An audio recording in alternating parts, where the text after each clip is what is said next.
কি অদ্ভুত বিচার ব্যবস্থা দেখুন তো। মামলা উঠল 49 জন আসামি বাবরি মসজিদ ভাঙার। যখন মামলার রায় বেরোচ্ছে, যিনি বিচারপতি রায় দেবেন তার পরের দিনই তার অবসরের আগের দিন রায় দিচ্ছেন। তার মধ্যে 17 জন মারা গেছে, 32 জন জীবিত আসামি, 32 জন বেকসুর খালাস। মানে বাবরি মসজিদ ভাঙেনি। আমরা সবাই স্বপ্ন দেখছিলাম। রায় দেওয়ার তারপরের দিন উনি হয়ে গেলেন একটি সরকারি সংস্থার পদস্থ কর্তা। নীল গাড়ি চড়ে কয়েক লাখ টাকার মাইনে নিয়ে চলবেন। এই তো বিচার ব্যবস্থা। ওখানে রাম মন্দির হবে, দীর্ঘদিনের বিতর্ক, দীর্ঘদিনের মামলা। বিচারক বলছেন কোনো বৈজ্ঞানিক দৃষ্টিভঙ্গিতে না, ইতিহাস না, বেশিরভাগ মানুষ বিশ্বাস করে ওখানে রাম জন্মেছিলেন, সেই জন্য ওখানে রাম মন্দির হোক, পাশে কোথাও একটা বাবরি মসজিদ হবে। এই হচ্ছে বিচারকের রায়। তাই হলো। আমরা বন্ধু হতে পারিনি, আমরা তাদের আপন হতে পারিনি। গভীর অনুসন্ধান দরকার, আত্মজিজ্ঞাসা মন নিয়ে আমাদের ত্রুটি সংশোধনের কাজ করা দরকার। তবেই হবে এই প্রয়াত দুই নেতৃত্বের অসমাপ্ত কাজ সমাপ্ত করার অঙ্গীকারের একটা দিক। আমি বেশি কথা বলতে চাই না। আসলে আমরা এমন একটা সময় আছি, অত্যন্ত কঠিন সাংঘাতিক সময়, যে সরকার এসছে, অন্য যে কোনো দল, অন্য যে কোনো সরকারের থেকে পৃথক এই দল আরএসএস এবং বিজেপি আমাদের দেশের সমাজ, আমাদের রাজ্যের রাজনীতি, সংস্কৃতি, শিল্প সব কিছু পরিবর্তন করে দিতে চায়। ইতিহাসকে পরিবর্তন, প্রতিটি পদক্ষেপ এই পরিকল্পিত উদ্দেশ্যের সপক্ষে প্রতিদিন হাঁটি হাঁটি পায়ে এক পা করে এগোচ্ছে। আমাদের কৃষক সভার অগ্রণী নেতৃত্ব বসিরহাট মহকুমার, ক্ষেত মজুরের অগ্রণী নেতৃত্ব আপনারা এখানে বসে আছেন, মতাদর্শে বলিয়ান, দৃষ্টিভঙ্গির স্বচ্ছতা,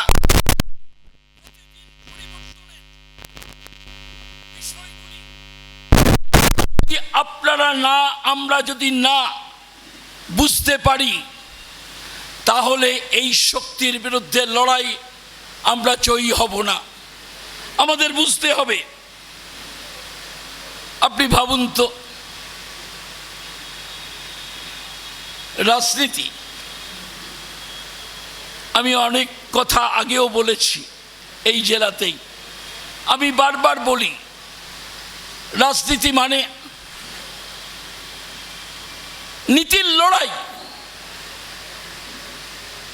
অতীতে কখনো দেখেছেন টিভির পর্দায়, সোশ্যাল মিডিয়াতে একটি রাজনৈতিক দলের ফ্ল্যাগ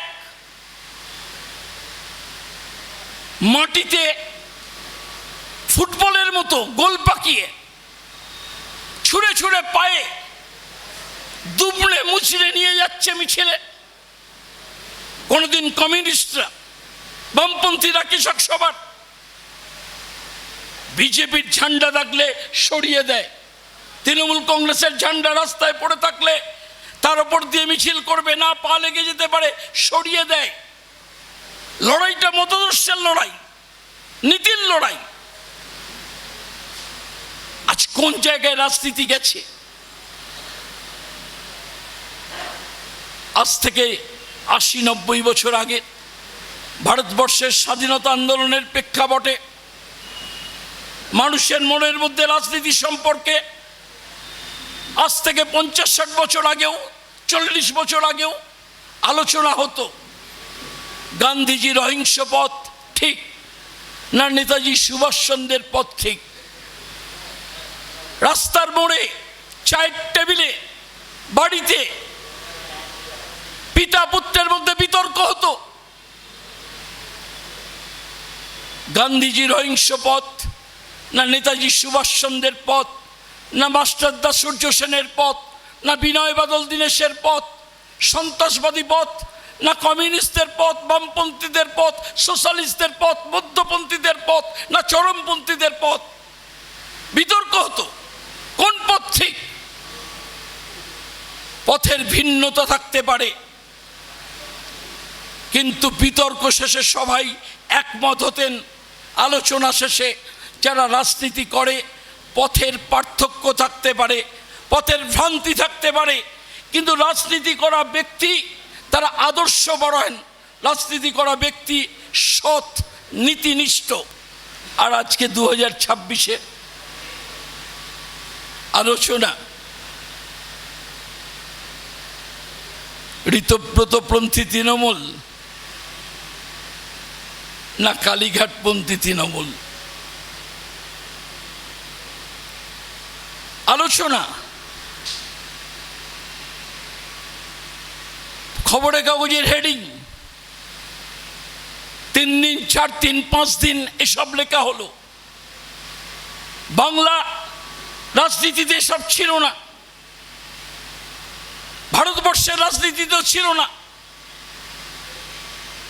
শাসক দলের অধীনে বিরোধী দলনেতা, এই বাক্য কোনোদিন কেউ শুনেছে? কারামদানি করেছে তৃণমূল, বিজেপি। শাসক দলের অনুগত বিরোধী দলনেতা। রাজনীতিতে এই ভাষা, রাজনীতিতে কোনো সুস্থ সংস্কৃতির লক্ষণ। বলছে কাউকে নেব না, কোন তৃণমূলকে নেব না। সাংবাদিক সম্মেলন করে দলে নিয়ে 3 ঘন্টার মধ্যে তাকে রাজ্যসভার মেম্বার করে দেওয়া হচ্ছে তাদেরকে। এই যে রাজনীতিতে অবনমন, রাজনীতির ভাষা পরিবর্তন, রাজনীতি মানে নীতিহীন, রাজনীতি মানে দুর্নীতি, রাজনীতি মানে কোনো আদর্শ নয়, এই পরিবেশ নিয়ে প্রতিদিন ঘন্টাখানেক সুমন চলছে। আমরা প্রত্যেকে দেখছি, গিলছি, ঢক ঢক করে জলের মতো গিলছি এরকম সংবাদপত্র, এরকম সংবাদ মাধ্যম। 2 দিন আগে কাগজ পড়েছেন, সমীক্ষা বলছে, গুরুত্বপূর্ণ সমীক্ষা, 180টা দেশের মধ্যে সংবাদ মাধ্যমের নিরপেক্ষতা, সংবাদ মাধ্যমের সঠিক খবর, সংবাদপত্রের স্বাধীনতা, এই ইন্ডেক্স, এই সূচকে আমাদের দেশ 157তম। আপনি ভাবুন, ছাত্র আন্দোলন হচ্ছে যন্তর মন্তরে, আমাদের কৃষক সভার নেতারা গেছেন, গণ আন্দোলনের নেতারা গেছেন, ছাত্র আন্দোলনের নেতৃত্বের সঙ্গে কথা বলতে, দেখা করতে, তাদের প্রতি সংহতি জানাতে। সেই ছবি সোশ্যাল মিডিয়া, মেইনস্ট্রিম মিডিয়ায় উঠে গেল। আর তার 2 ঘন্টা পরেই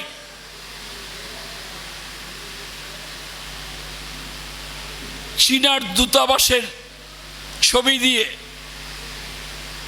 চীনার অ্যাম্বাসির ছবি দিয়ে এই বামপন্থী কৃষক গণতান্ত্রিক আন্দোলনের নেতার ছবি প্রকাশিত হয়ে গেল। তার মানে কি এই আন্দোলনের সঙ্গে চীনের যোগাযোগ আছে? সোনম ওয়াংচুক পাকিস্তানে গিয়েছিলেন, তিনি গবেষণার কাজে ছিলেন, প্রমাণ করে দেওয়ার চেষ্টা হয়েছে পাকিস্তানের সঙ্গে সোনম ওয়াংচুকের সম্পর্ক। আপনি ভাববেন না বিজেপির সংকল্পপত্র, নির্বাচনী প্রতিশ্রুতি, ডক্টর স্বামীনাথন কমিশনের সুপারিশ কার্যকরী করব 2014 সালে বলেছিল, নির্বাচনী ইস্তেহারে এনডিএ। তারপরে কোর্টে গিয়ে হলফনামা দিয়ে এসছে আমরা পারবো না। এবারের নির্বাচনে ৩১০০ টাকা কুইন্টাল দরে ধান কিনবো, আমাদের নির্বাচিত করুন। ২২ তারিখের বাজেট পেশ হয়েছে, অন্তর্বর্তীকালীন বাজেট, ৯ মাসের বাজেট। তাতে ৩১০০ টাকা কুইন্টাল ধান নেই। এমএসপি ২৪৪১-এর সঙ্গে ২০০ টাকা নাকি ভর্তুকি দেবে, বোনাস দেবে। আলুতে প্রতি কুইন্টালে ৩০০ টাকা বোনাস দেবে। থুক্কুড়ি এবছরে নয়, সামনের বছর থেকে। বুঝুন রাজনীতির পরিভাষা, প্রতিশ্রুতি দেওয়া আর তাকে কার্যকরী না করা, এই জুমলা রাজনীতির ভাষাতে আসছে। আপনি এর বিরুদ্ধে লড়াই করবেন কি করে? নির্বাচনের আগে সব লক্ষ্মীর ভান্ডার প্রাপকদের ১৫০০ টাকা দিচ্ছে, আমরা ৩০০০ টাকা দেব, সগর্বে ঘোষণা। ৯ মাসের অন্তর্বর্তীকালীন বাজেটে ৩৬,০০০ কোটি টাকা অন্নপূর্ণা যোজনায় বরাদ্দ। বাজেট বক্তৃতায় বলছেন অর্থমন্ত্রী এবং মুখ্যমন্ত্রী, ৩৬,০০০ কোটি টাকা যদি ৯ মাসে ৩,০০০ টাকা করে দেওয়া হয়, অন্নপূর্ণা যোজনার প্রতিশ্রুতি ১,৩৩,৩৩,৩৩৩ জনকে লক্ষ্মীর ভান্ডার দেওয়া যায়, লক্ষ্মীর ভান্ডার অন্নপূর্ণা যোজনা দেওয়া যায়।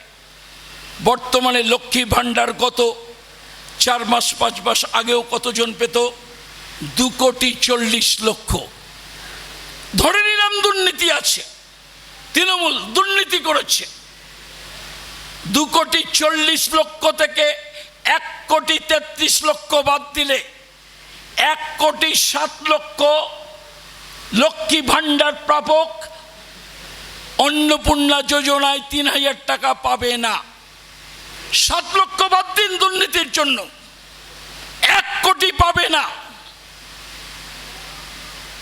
এই 1 কোটি যাতে না পায় তার জন্য থানাই বানাই 11 পাতা 12 পাতা ফর্ম কয়েকজনকে দিয়ে চালু করে তারপরে বলা না আর দেওয়া হবে না। সব মহিলারা বাসে ফ্রি। গত 2 দিন আগে বলল পিঙ্ক কার্ড ছাড়া বাস ফ্রি না। আপনি রাজনীতিতে নতুন নতুন কথা ভাষ্য এই তৈরি করা, আমাদের পরিবেশকে নষ্ট করে দেওয়া, রাজনীতির আঙিনাকে নষ্ট করে দেওয়া, এই কাজ চলছে। এর বিরুদ্ধে লড়বেন কি করে? আরো বড় কথা, আপনি ভাবুন, আপনি একটু রাত্রে শুয়ে শুয়ে খুব বৃষ্টি হচ্ছে, জানলা দিয়ে তাকিয়ে বাড়ি থেকে বেরোতে পারছেন না, জানলা দিয়ে তাকিয়ে বৃষ্টি দেখছেন। আপনি ভাবুন তো, আমাদের দেশে 27 লক্ষকে ভোটার বাদ দিয়ে দেওয়া হলো আমাদের রাজ্যে ভোটার তালিকা থেকে, সুপ্রিম কোর্ট অবধি গড়ালো।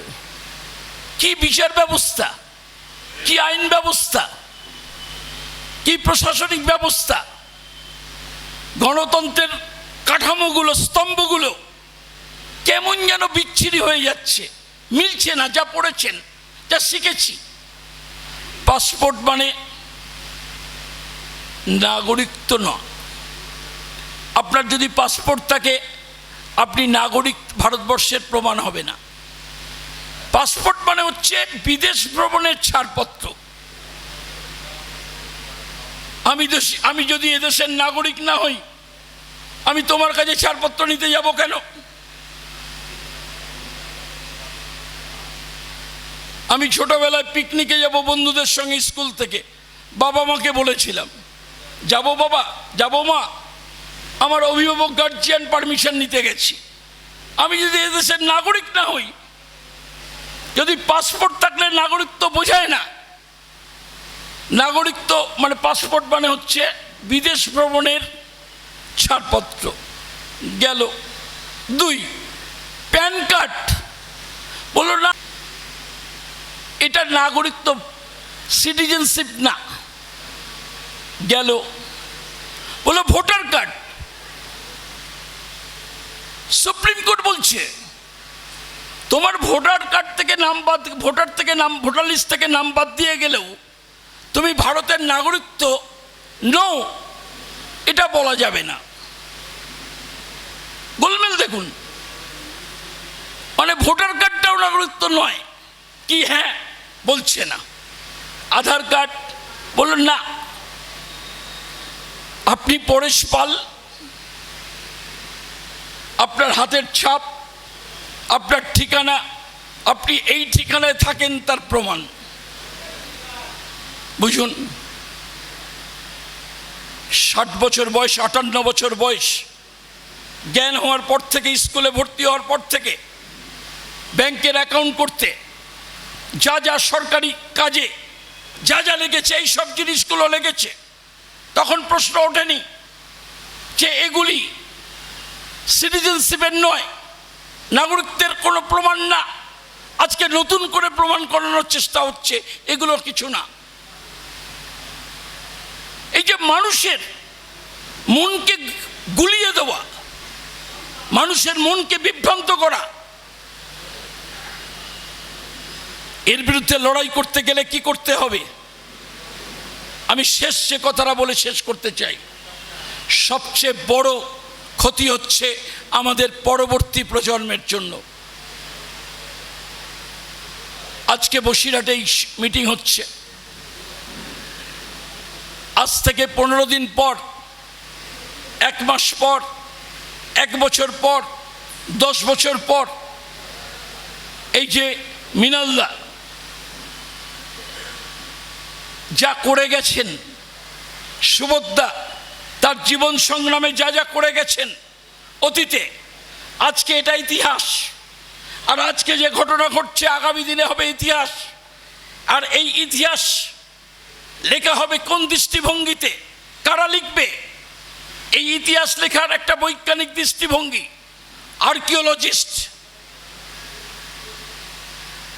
মাটি খুঁড়ে সমস্ত ধাতব জিনিস, অন্যান্য জিনিসপত্র, মাটি, পাণ্ডুলিপি সব বিভিন্ন জায়গা থেকে বার করে, নৃতত্ত্ববিদরা জীবাশ্ম থেকে অতীতের সিন্ধু সভ্যতা, হরপ্পা সভ্যতা, মহেঞ্জোদারো সভ্যতা, অতীত ইতিহাস এর কতকগুলো আকর তুলে এনেছেন। এই আকর থেকে ইতিহাসবিদরা বৈজ্ঞানিক দৃষ্টিভঙ্গিতে ইতিহাস লিখেছেন। সেই ইতিহাস পাঠ্যসূচিতে আমরা পড়েছি। এরকম একটা ইতিহাস গবেষণা কেন্দ্র কেন্দ্রীয় সরকারের অধীনে, Indian Council of Historical Research, Congress স্বাধীন হওয়ার পর থেকে ছিল। এই ইন্ডিয়ান কাউন্সিল অফ হিস্টোরিক্যাল রিসার্চে ইরফান হাবিব, কেন পানিক্কর, রমিলা থাপার, এদের মতো ইতিহাসবিদরা এই ইন্ডিয়ান কাউন্সিল অফ হিস্টোরিক্যাল রিসার্চের সঙ্গে যুক্ত ছিলেন, প্রধান পদেও ছিলেন কেউ কেউ। বৈজ্ঞানিক দৃষ্টিভঙ্গিতে ইতিহাস লেখা হতো। আর আজকে সেই ইন্ডিয়ান কাউন্সিল অফ হিস্টোরিক্যাল রিসার্চে বসিয়ে দেওয়া হয়েছে কাদের? সংঘ পরিবারের হিন্দুত্ববাদীদের ঘনিষ্ঠ ইতিহাস নিয়ে যারা পড়াশোনা করেছেন সেই ইতিহাস গবেষকদের বসিয়ে দেওয়া হয়েছে। প্রকৃত ইতিহাস আগামী প্রজন্ম জানবে, কখনো জানতে পারে, কখনোই জানতে পারে না। বিচার ব্যবস্থা কি অদ্ভুত বিচার ব্যবস্থা দেখুন তো। 1992 6ই ডিসেম্বর বাবরি মসজিদ ধ্বংস, 6 ডিসেম্বরের পর 7ই ডিসেম্বর থেকে সারা বিশ্বব্যাপী আমাদের দেশ সমস্ত প্রচার মাধ্যমে দেখলো কিভাবে শাবল গাঁইতি কোদাল বেলচা নিয়ে কিভাবে ভাঙছে বাবরি মসজিদ, উমা ভারতী আদবানির নেতৃত্বে, সাদ্দার ইমরান কি নাম, এইসবের নেতৃত্বে, বিজেপি আরএসএস নেতাদের নেতৃত্বে কোর্টে মামলা উঠল 49 জন আসামি বাবরি মসজিদ ভাঙার। যখন মামলার রায় বেরোচ্ছে, যিনি বিচারপতি রায় দেবেন তার পরের দিনই তার অবসরের আগের দিন রায় দিচ্ছেন। তার মধ্যে 17 জন মারা গেছে, 32 জন জীবিত আসামি, 32 জন বেকসুর খালাস। মানে বাবরি মসজিদ ভাঙেনি। আমরা সবাই স্বপ্ন দেখছিলাম। রায় দেওয়ার তারপরের দিন উনি হয়ে গেলেন একটি সরকারি সংস্থার পদস্থ কর্তা। নীল গাড়ি চড়ে কয়েক লাখ টাকার মাইনে নিয়ে চলবেন। এই তো বিচার ব্যবস্থা। কিছুদিন আগে রাম মন্দির, ওখানে রাম মন্দির হবে, দীর্ঘদিনের বিতর্ক, দীর্ঘদিনের মামলা। বিচারক বলছেন কোন বৈজ্ঞানিক দৃষ্টিভঙ্গিতে না, ইতিহাস না, বেশিরভাগ মানুষ বিশ্বাস করে ওখানে রাম জন্মেছিলেন, সেই জন্য ওখানে রাম মন্দির হোক, পাশে কোথাও একটা বাবরি মসজিদ হবে। এই হচ্ছে বিচারকের রায়। তাই হলো। আপনি বলুন তো, আমার 57-58 বছর বয়স। আমি মাকে জিজ্ঞেস করেছিলাম আমি কোথায় হয়েছি। মা বলল তুই তোর দিদিমাকে জিজ্ঞেস কর। আমি দিদিমাকে দুদুমা বলতাম। বর্ধমানে একটা অচপাড়া গায়ে আমাকে একটা গোয়াল ঘরের পাশে দেখিয়ে দিয়ে বললো একটা উঁচু ঢিবিতে ওখানে একটা ঘর ছিল, তুই ওখানে হয়েছিস। আমি জিজ্ঞেস করলাম মা কোথায় হয়েছিল, দিদিমা বলতে পারলো না। আমি ঠাকুমাকে জিজ্ঞেস করেছিলাম আমার বাবা কোথায় হয়েছিল, বলতে পারেনি। আর ত্রেতা যুগে রাম কোথায় হয়েছিল? আদবানি, আরএসএস, বিজেপি বলে দিচ্ছে যে ওইখানে রাম জন্মেছিল। এখানে অনেক নেতৃত্ব আছেন, মায়েরা আছেন, বোনেরা আছেন। আমি তার সামনে কটু কথা বলতে চাই না, কিন্তু বলতে চাই কৌশল্যা যখন রামের জন্ম দিচ্ছিল, রাম যখন জন্ম নিচ্ছিল, এরা সব দেখতে গিয়েছিল নাকি জানলা দিয়ে উকি বেড়ে ওখানে রাম জন্মেছিল?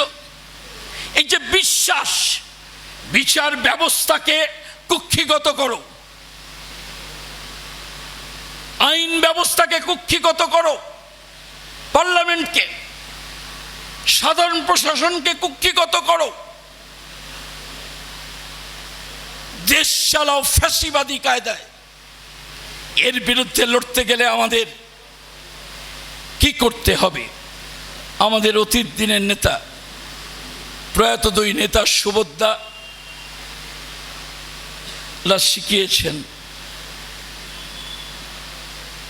শিখিয়েছেন মিনালদারা মানুষের সাথে সম্পর্ক রেখে কাজ করা, নিবিড় সম্পর্ক। এই নিবিড় সম্পর্কের ঘাটতি। আমাদের বক্তব্য নিবিড়ভাবে যাওয়া মানুষের কাছে।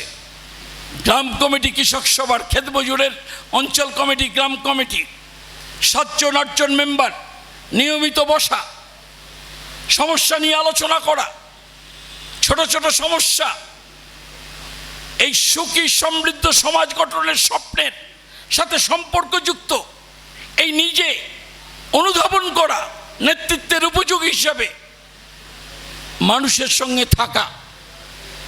এছাড়া কখনো আমাদের মানুষের বন্ধু চিনতে ভুল হওয়াকে আটকাতে পারবো না। সেই জন্যই এই দুই প্রয়াত নেতা কমরেড মৃণাল দাস, সুবোধদার প্রতি আমি আবার শ্রদ্ধা জানিয়ে আমি বিশ্বাস করি এই স্মরণ সভা কোনো শোক সভা না, শক্তি অর্জনের সভা, শপথ নেওয়ার সভা। কোন শক্তি অর্জন, কোন শপথ? আমাদের সংগঠন, আমাদের শ্রেণীভিত্তি, গরিব মানুষের প্রতি মমত্ববোধ, আমাদের নিজেদের মধ্যে আমরা আরও নিজেদের আত্মনুসন্ধান করি এবং আমাদের ত্রুটি বিচ্যুতিগুলো কাটিয়ে উঠে এই বসিরহাট মহকুমায়, আমাদের এই জেলায় অন্ততপক্ষে শ্রেণী ভারসাম্যের পরিবর্তনে তাদের স্বপ্নকে সফল করার অঙ্গীকার নিয়ে এই শক্তি অর্জনের মধ্য দিয়ে আমরা তাদের প্রতি শ্রদ্ধা জানাতে পারব। তারই এক একটা যুদ্ধ হচ্ছে, ব্যাটেল হচ্ছে 10 তারিখে